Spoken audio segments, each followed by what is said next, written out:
नमस्कार साथियों, मैं आशीष सर एक बार फिर से आप सभी का बहुत बहुत स्वागत करता हूं।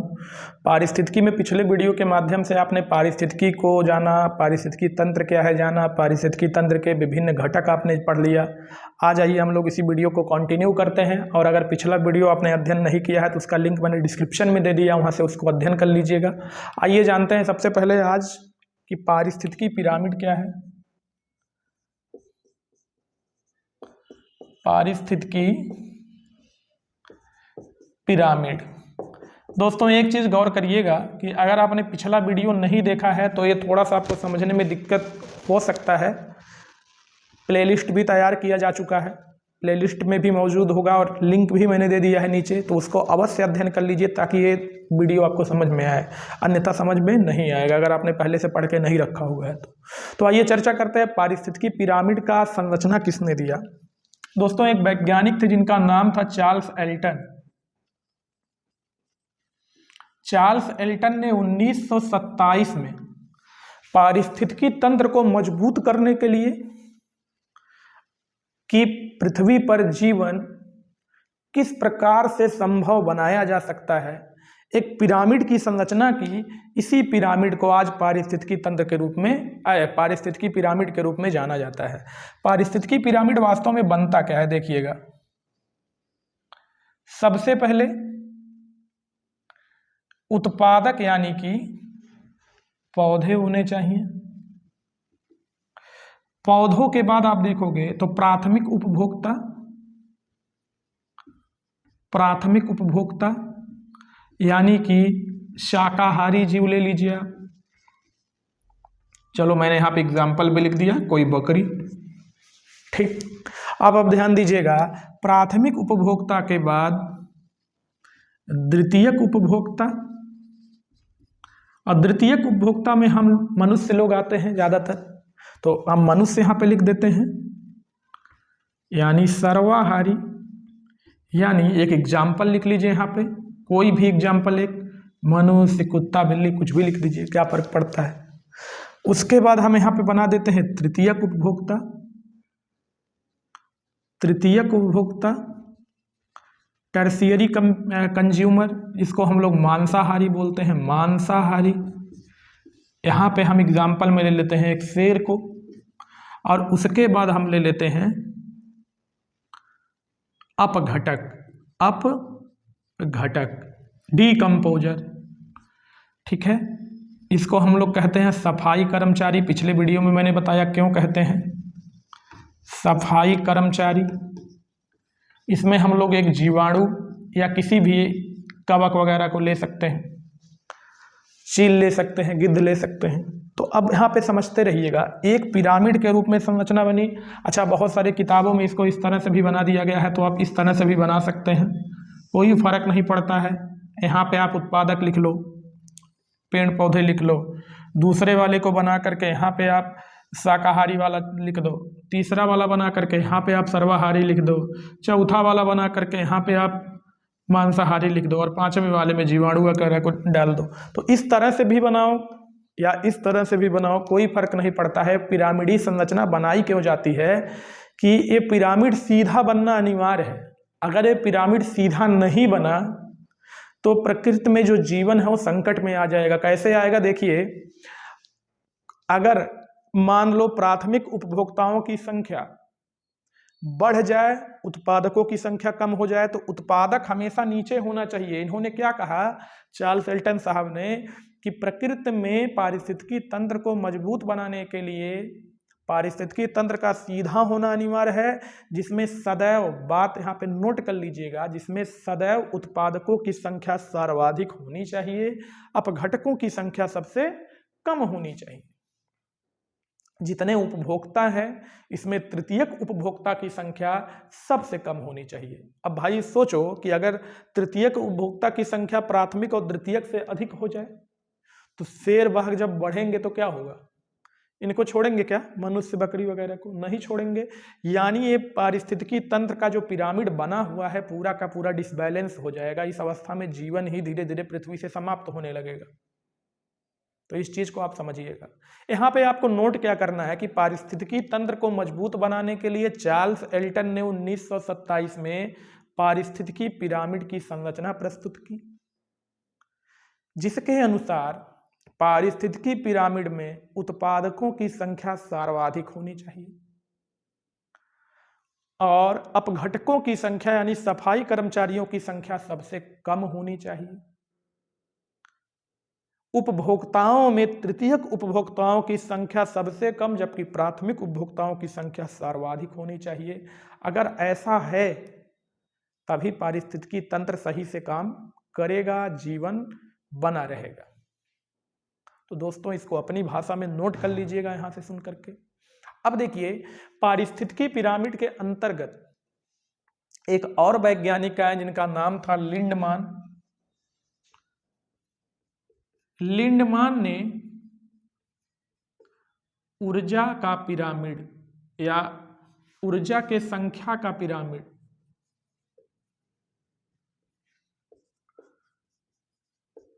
तैयार किया और लिंडमान महोदय ने बताया क्या कि एक पीढ़ी छोड़ो, एक समूह से दूसरे समूह में ऊर्जा का जो ट्रांसफर होता है, ऊर्जा का जो संचालन होता है मात्र 10% होता है। पहले समझिएगा, पृथ्वी पर संपूर्ण ऊर्जा का स्रोत कौन है बाबू? सूर्य है। सूर्य से पेड़ पौधों ने प्रकाश संश्लेषण करके फोटोसिंथेसिस के माध्यम से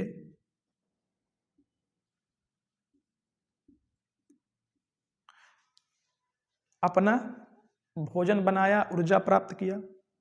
अब लिंडमान महोदय ने इसी को अपनी भाषा में चेंज किया, कहा कि प्राथमिक स्तर से द्वितीयक स्तर में, यहां पे हम लिख देते हैं ना उत्पादक यानी कि पादप, और प्राथमिक उपभोक्ता में चलो हम बकरी यहां पे लिख देते हैं बकरी, द्वितीयक उपभोक्ता में हम लिख देते हैं मनुष्य, तृतीयक उपभोक्ता में लिख देते हैं शेर, और इस वाले उपभोक्ता में यानी अपघटक वाले में क्या लिखते हैं? उपभोक्ता नहीं, अपघटक में हम लिखते हैं चील या यहाँ पे जीवाणु लिख सकते हैं, कोई दिक्कत नहीं है।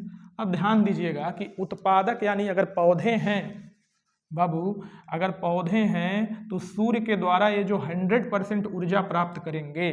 अब पौधे को, अगर पत्ते को या पौधे को बकरी खाएगी तो इसमें इसका 1/10 भाग ही ऊर्जा जाएगा, यानी ये केवल 10% प्राप्त कर पाएगी। और अगर इस बकरी को मान लो मनुष्य ने खाया तो इसका 1/10 प्राप्त होगा उसको, यानी इसको केवल 1% प्राप्त होगा। और मनुष्य को मान लो शेर ने झपट दिया तो शेर को मात्र 0.1% यानी 1 का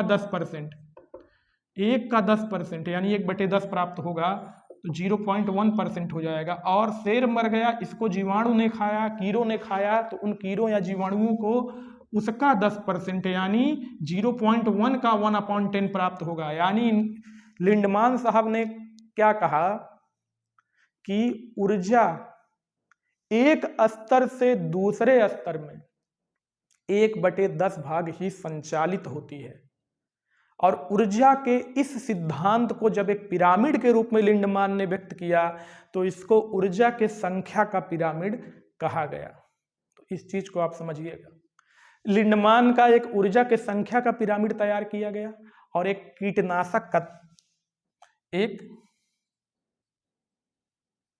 कीटनाशक का भी सिद्धांत इन्होंने दिया था। मान लो बकरी या पेड़ पौधा जहरीला, उस पर जहरीली गैस मार दी गई, उस पर बहुत अधिक जहर उसके फलों वगैरह में लगा दिया गया है, उस फल को बकरी खा ली गलती से, तो उसके अंदर अगर जहरीला पदार्थ गया तो ऊर्जा तो मात्र 10% प्राप्त होगा, लेकिन जो जहर वाली मात्रा है, जो कीटनाशकों वाली मात्रा है, वो 90% जाती है। तो यही चीज़ मेरा कहने का मतलब है, जैसे यहाँ पे 10% प्राप्त हो रहा है ना, अब अगर मान लो पौधा पूरी तरह से जहरीला बना दिया गया है मनुष्य के द्वारा, इसको बकरी ने खाया तो उस जहर का 90% प्राप्त करेगी, तत्काल में मर जाएगी। बकरी में जो जहर गया है उसका 90% मनुष्य को प्राप्त होगा। मनुष्य ने खाया, मनुष्य भी गया, मनुष्य को मान लो झपट लिया उसी समय शेर ने, तो मनुष्य का जो जहर होगा उसका 90% शेर में जाएगा, यानी शेर भी स्वाहा हो गया। शेर को बैक्टीरिया ने खाया, उसने भी 90% जहर प्राप्त किया, यानी 1/10% वाला हिस्सा जो होता है ये ऊर्जा वाला होता है। कीटनाशक में क्या होता है, कुल जहर का 90% एक स्तर से दूसरे स्तर को ट्रांसफर किया जाता है, संचालित किया जाता है। तो लिंडमान का ये दूसरा नियम था, कीटनाशक का सिद्धांत इसको कहते हैं। इसको भी आप अपनी भाषा में नोट कर लीजिएगा। अब आइए हम लोग आहार श्रृंखला और आहार जाल को जानते हैं। इसको आप स्क्रीनशॉट करिए, उसके बाद हम आगे बढ़ते हैं।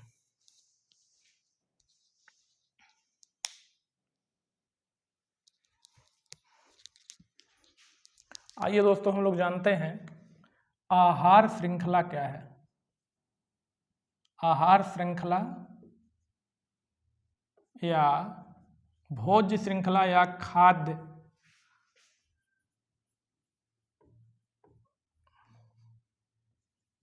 खाद्य श्रृंखला। अब इसको जानने के लिए आपने अभी लिंडमान वाला जो नियम पढ़ा है, बिल्कुल उसी को थोड़ा तोड़ मड़ोड़ दिया जाए अगर, तो ये खाद्य श्रृंखला का डेफिनेशन, परिभाषा आपको मालूम चल जाएगा कि फूड चेन क्या है। किसी जीवधारी का किसी दूसरे जीवधारी के साथ पोषण के स्तर के रूप में या भोज्य पदार्थ को प्राप्त करने के लिए स्तर के रूप में जुड़ने पर जो पिरामिड की संरचना होती है, उसको हम आहार श्रृंखला का पिरामिड कहते हैं। और इस प्रकार से जिस पारिस्थितिकी तंत्र का निर्माण होता है, जिस श्रृंखला का निर्माण होता है ना, उसी श्रृंखला को हम आहार श्रृंखला कहते हैं। तो भोजन के माध्यम से किसी जीवधारी का किसी दूसरे जीवधारी के साथ जुड़ने पर जो श्रृंखला बनती है, उसी श्रृंखला को आहार श्रृंखला या खाद्य श्रृंखला कहते हैं। अब आइए थोड़ा सा हम आहार श्रृंखला खाद्य श्रृंखला को एक बार यहाँ पे चर्चित कर लेते हैं कि किस तरह से ये निर्मित होता है। देखिएगा, फिर वही मैं करूँगा, यहाँ पे पौधे कर दूंगा, दूसरे वाले में यहाँ पे बकरी हमने लिख दिया या गाय लिख लीजिए आप, तीसरे वाले में यहाँ पे मानव लिख लीजिए, चौथे वाले में यहाँ लिख लीजिए शेर या बाघ, और चौथे वाले में आप लिख लीजिए यहाँ पे बैक्टीरिया यानी जीवाणु। तो पोषण के माध्यम से जब एक जीवधारी दूसरे जीवधारी से जुड़ता है, तो ऐसी श्रृंखला को ही हम आहार श्रृंखला या खाद्य श्रृंखला कहते हैं। अब सुनिए, खाद्य जाल कब कहलाएगा बाबू? खाद्य जाल या आहार जाल इसको कब कहेंगे? या आहार जाल एक जाल के रूप में जब व्यक्त हो।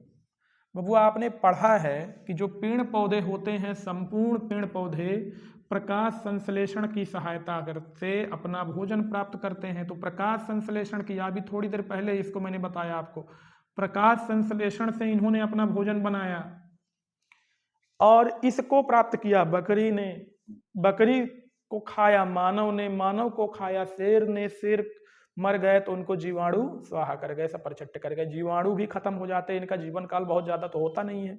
जीवाणु मर गए, मृदा में मिल गए। मृदा जीवाणुओं के द्वारा, अपघटकों के द्वारा ही क्या होती है? उपजाऊ होती है, उसकी उर्वरकता बढ़ती है। तो जिस मिट्टी या जिस मृदा में उर्वरकता बढ़ जाती है, उसी में तो भैया पौधे खिलेंगे। तो उसी उर्वरक मिट्टी में पुनः क्या हो जाता है? प्रकाश संश्लेषण की क्रिया के द्वारा पौधों का निर्माण हो जाता है। अब पुनः पौधों को बकरी खाती है, पुनः बकरी को मानव खाता है। ये क्रिया लगातार और बार बार चलते रहना एक जाल को व्यक्त करता है। आप भी जानते हो ऊर्जा कभी नष्ट नहीं होती। आपने ऊर्जा का सिद्धांत भी पढ़ा होगा कि ऊर्जा को न तो उत्पन्न किया जा सकता है, न ही नष्ट किया जा सकता है। केवल एक प्रकार की ऊर्जा को दूसरे प्रकार की ऊर्जा में बदला जा सकता है। पढ़ा है ना? बिल्कुल वही सिद्धांत यहाँ पे काम करता है कि एक प्रकार की ऊर्जा दूसरे प्रकार की ऊर्जा में बदल रही है। जब जीवाणु मर रहा है तो पुनः वो मिट्टी में बदल रहा है, लेकिन मिट्टी में पुनः क्या हो जा रहा है? फिर से वही पौधा आ रहा है, फिर पौधे से बकरी, फिर मानव, फिर शेर, फिर जीवाणु, फिर पौधे, फिर भाई सूर्य की ऊर्जा तो हमेशा मिलती रहेगी धरती को, जब तक जीवन है धरती पे। तो इस चीज को समझिएगा कि जब आहार श्रृंखला के माध्यम से एक जीव दूसरे जीव से जुड़ करके बार बार आहार श्रृंखला का निर्माण करता रहता है, इससे एक जालनुमा संरचना प्राप्त होती है। इसी जालनुमा संरचना को खाद्य जाल या आहार जाल कहा जाता है। तो इस चीज को आप समझिएगा। दो प्रश्न जो बहुत ज्यादा परीक्षाओं में पूछे जाते हैं, एक कि उल्टा पारिस्थितिकी तंत्र कहां बनता है? उल्टा, जहां उत्पादकों की संख्या घट जाती हो, इस तरह की संरचना। उल्टा पारिस्थितिकी तंत्र कहां प्राप्त होता है? देखो, उत्पादक तो हमेशा आप पहले नंबर पे ही रखोगे, क्योंकि अगर ये डिसबैलेंस हुआ तो फिर प्रकृति ही समाप्त हो जाएगी, जीवन ही समाप्त हो जाएगा। तो उत्पादक तो अपने जगह पे रहेंगे, लेकिन आप सोचो कि क्या जलीय भागों में पेड़ पौधों की संख्या अधिक होगी? क्या रेगिस्तानी भागों में पेड़ पौधों की संख्या अधिक होगी? नहीं होगी। लेकिन पेड़ पौधों को पहले नंबर पे ही रखना, इस चीज को आप हमेशा ध्यान देना। बस ये पहले वाली स्थिति को आपको पलट देना है, ऊपर ले जाना है, क्योंकि उत्पादकों की संख्या दो जगहों पे। तो यहाँ पे हम ले लेते हैं कोई जलीय भाग, सागर महासागर, या ले लेते हैं कोई रेगिस्तानी भाग। तो जलीय भाग और रेगिस्तानी भागों में पारिस्थितिकी तंत्र उल्टा बनता है। क्यों बनता है? क्योंकि यहाँ रेगिस्तान में भी पेड़ पौधे ज्यादा आपको देखने को नहीं मिलेंगे और जलीय भाग भी आपको देखने को नहीं मिलेगा। तो उत्पादक यहाँ पहले नंबर पे हो जाता है सबसे कम संख्या में, और यहाँ पे संख्या बढ़ जाती है किसकी? अपघटकों की। भाई ऊपर भी देखोगे गिद्ध और चील रेगिस्तानों में आपको देखने को मिलते रहे होंगे, कभी अगर गए होंगे तो आपको मिले होंगे। गिद्ध और चील रेगिस्तान में बहुत ज्यादा मंडराते हुए दिखते हैं। इसी तरह से जलीय भागों में भी जाओगे तो वहां भी अपघटक की संख्या ज्यादा होती है। बैक्टीरिया, कवक, शैवाल और दुनिया भर के उसमें जलीय जीव ऐसे होते हैं जो अपघटक का काम करते हैं, सफाई करते हैं। इसी वजह से जल संतुलित होता है।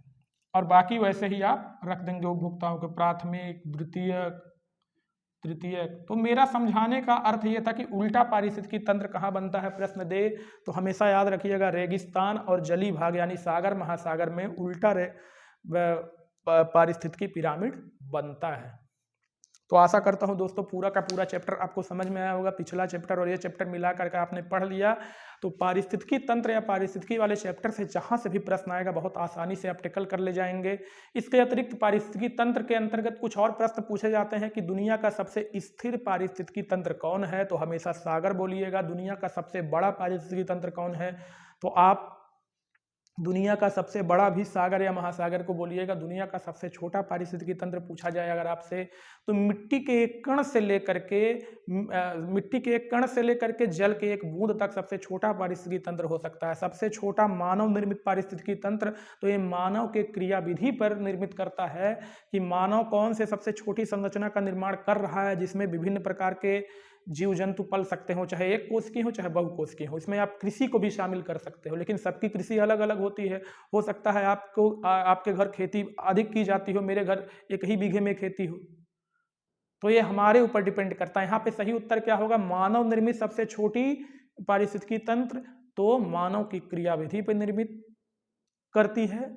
अब सबसे बड़ा पारिस्थितिकी तंत्र सागर महासागर, सबसे स्थिर पारिस्थितिकी तंत्र, तो ये सबसे स्थिर भी सागर महासागर हो जाएगा। अब पूरा का पूरा पृथ्वी अगर पूछा जाए क्या है, तो ये पारिस्थितिकी होता है, तंत्र नहीं होता। पृथ्वी के छोटे छोटे भाग ही पारिस्थितिकी तंत्र कहलाते हैं। तो दोस्तों पूरा का पूरा चैप्टर यहाँ पे हुआ समाप्त। आशा करता हूँ आपको समझ में आया होगा। वीडियो को आप लाइक करिए, अगर कोई भी आपका सजेशन हो तो कमेंट करिए, अगर चैनल को सब्सक्राइब नहीं किया है तो सब्सक्राइब करिए। बहुत बहुत धन्यवाद। जय हिंद, वंदे मातरम।